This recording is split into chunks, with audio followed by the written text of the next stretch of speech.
I've been down there many, many times. You know, I've been at below rock bottom. I was in my 30s, business went straight up, and went down below zero. You know, how can you lose more money? Invest your money. So I was down $800,000 at 32 years old. And my rich dad and my poor dad, you know, my poor dad was a great guy. He's a school teacher, head of education for the state of Hawaii. And my poor dad felt sorry for me. And my rich dad says, hey, congratulations, you lost your first business. See, it's in the mindset. He says most entrepreneurs will lose 3 businesses.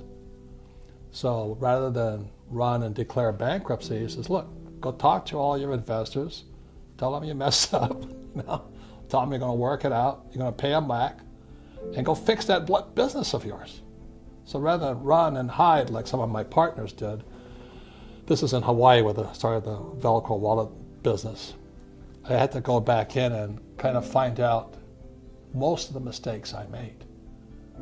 And then when I could pay people back, because the business was up and running, then I started to pay people back from the successful operation. So I learned more from failing than I did in all my years of school.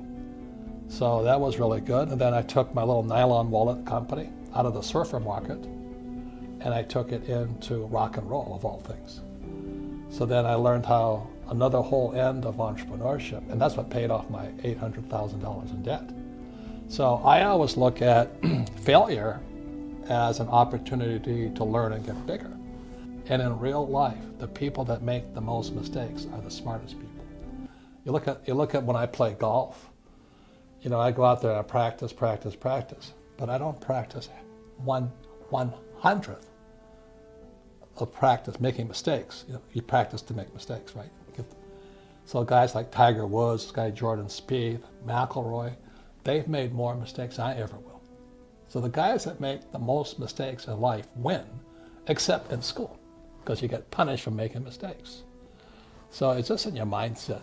And so when I lost my first company, it was great. I lived on the street, I was homeless, got yelled at a lot by my investors. It was building self-esteem. You know, I said, I'll pay you back. You know, you trusted me, I messed up, but I'll pay you back. And it was that spirit, it's called the entrepreneur spirit. I rebuilt the company, took it out of surfing and took it into rock and roll.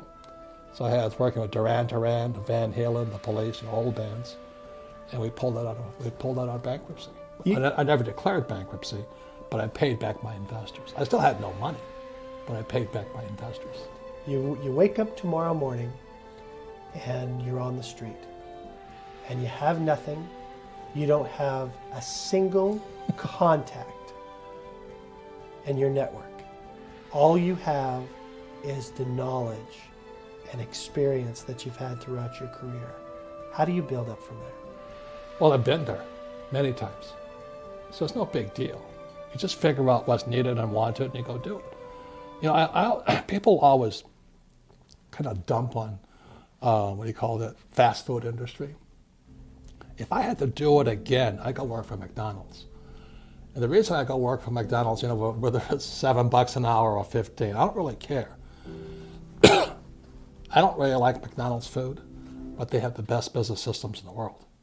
You know, how else can a company take virtually non-college educated people and build a fast food industry across the world?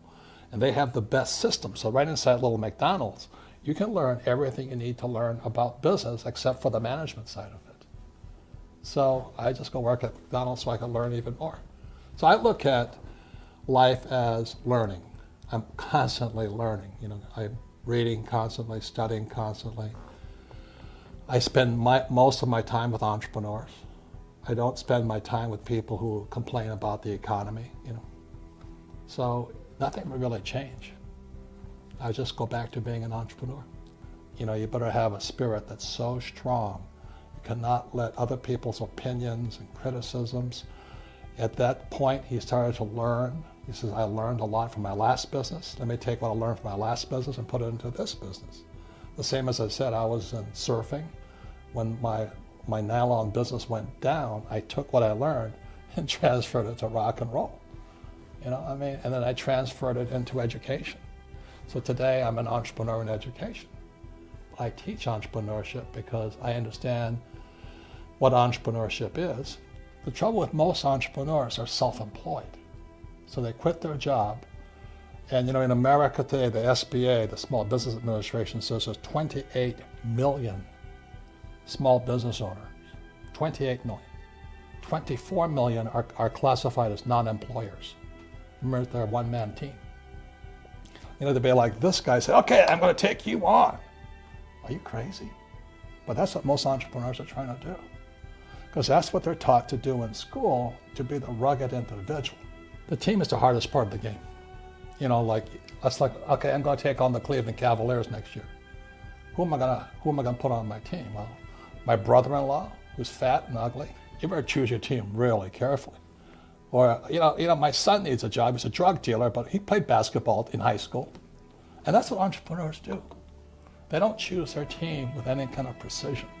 Now, I made that mistake. You know, I brought on like friends who thought they were entrepreneurs, and they're incompetent. You know, they were terrible. And I was terrible also. The difference is when we failed in the first business, I went on. They went back to their jobs. There's a very big difference in mindset. So all I'm saying here is this: if you're going to understand this, study entrepreneurs. Like I studied Edison, you know, I studied Gates, Jobs. My biggest hero of all is Jobs, Steve Jobs. I studied Walt Disney, Henry Ford, Tesla. You know, this guy Elon Musk, his Tesla car. Elon Musk is the new Steve Jobs. I mean, this guy is out of sight. Smart, he knows the game very well. Tesla knows how to, Musk knows how to use government subsidies, right? You've seen that article about him?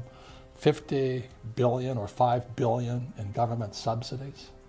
These guys use the government because we're partners with the government. I receive lots of government subsidies because I'm a partner with the government. I'm not at war with the government. You know, most entrepreneurs go to war with the government. I'd rather put the government on my side, which is what you're doing here at the Corporations Commission. So there's really a partnership between government and entrepreneurship. Unfortunately, if you don't know that and you step out here, government pounds on this guy. Mm-hmm. The reason they give Tesla all the breaks, number one reason, he's an employer. You know, New York just offered him all the solar business. Nevada, the battery business, and Texas is space. So they give the entrepreneur the best tax breaks of all. My primary business is real estate. So I have 8,000 units here, and I get massive tax breaks from the federal government as well as the state government. So it's really knowing the game of this guy versus this guy. And most entrepreneurs, they could be really smart guys. They step out here, the government pounds on them, and these guys pound on them. Well, I always say the number one skill of an entrepreneur is the ability to sell or communicate. Number one, because sales equals income. So if your sales are down, your income's down. But it's not just selling your customer, you got to sell your employees. That's really tough, you know. And then next is selling my investors. So I'm selling investors, I'm selling employees, I'm selling customers, and I'm selling myself. You know, I got to talk myself into, I don't have the pleasure of being down. Entrepreneurs have got to be up. Because if you're down, your employees know it, your customers know it, the market knows it. So number one is sales. But when you look at the big picture, there's three things an entrepreneur must learn. Number one is PR. And what you're talking about is PR. The other day, Fox News interviewed me to find out if I would endorse my friend Donald Trump for president. You know how much that's worth? You know, they co-branded us. Kiyosaki, Rich Dad, and Trump. That's incredibly priceless. You know, so getting PR is a number one skill. Under that is marketing. And what marketing does is like advertising. They want to set the customer up to get ready to buy. Oh yeah, I saw that Kia ad. I want to buy a Kia. I want to buy some land, I want to buy this.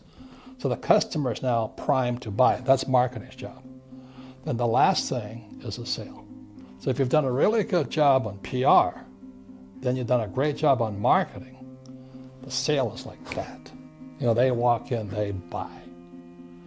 But if you have no PR and you have no marketing, you have to pound, hard close. Well, Mr. Customer, today's changing business environment. You should buy my insurance and all. And people today hate sales pitches more than ever before. So the number one sales job of a true entrepreneur is to develop your ability to get PR. Like for me right now, this is PR. Okay? Then is marketing. Marketing is kind of what I pay for. It's kind of, I want to craft my message out there. So I'll pay to have an ad go on or do this, just to prime the mind to make the sale easier. And I'll say it again, most entrepreneurs are not good at sales. They're horrible at marketing. They have no idea what it is. And they can't get any PR. And so they struggle. And again, sales equals income. So they crash. There's two people you must have. One is an accountant, one's an attorney. And not that they run your company, but they've spent years getting their mindset to give you the best legal advice. Because as an entrepreneur, I don't have time to go back to law school. So I've got to have an accountant and I've got to have an attorney, period. Say nothing more. The good thing is they work by the hour, which means you can rent them. So only get one when you need one. When you get older or more mature, then you can bring them on staff. But the biggest mistake that many entrepreneurs make to save money, they become their own attorney, or they become their own accountant, or their brother-in-law knows an accountant, or their sister-in-law works for a law firm, and they get hammered. Like, all of my troubles have really started with legal documents, or the misinterpretation of one. I was talking to my great friend down in Mexico, and he and I wanted to do a deal. So he sent me a legal document to sign.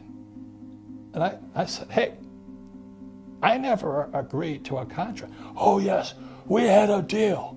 I said, no, we were discussing the terms and conditions of the contract. No, that was an agreement. We shook hands. I said, shook hands. I said, goodbye. It doesn't mean we had a deal.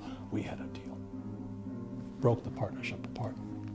It's just because a lack of sophistication does not understand how important that legal document is. I don't sign it until he's happy and I'm happy. But that takes negotiation, as you know.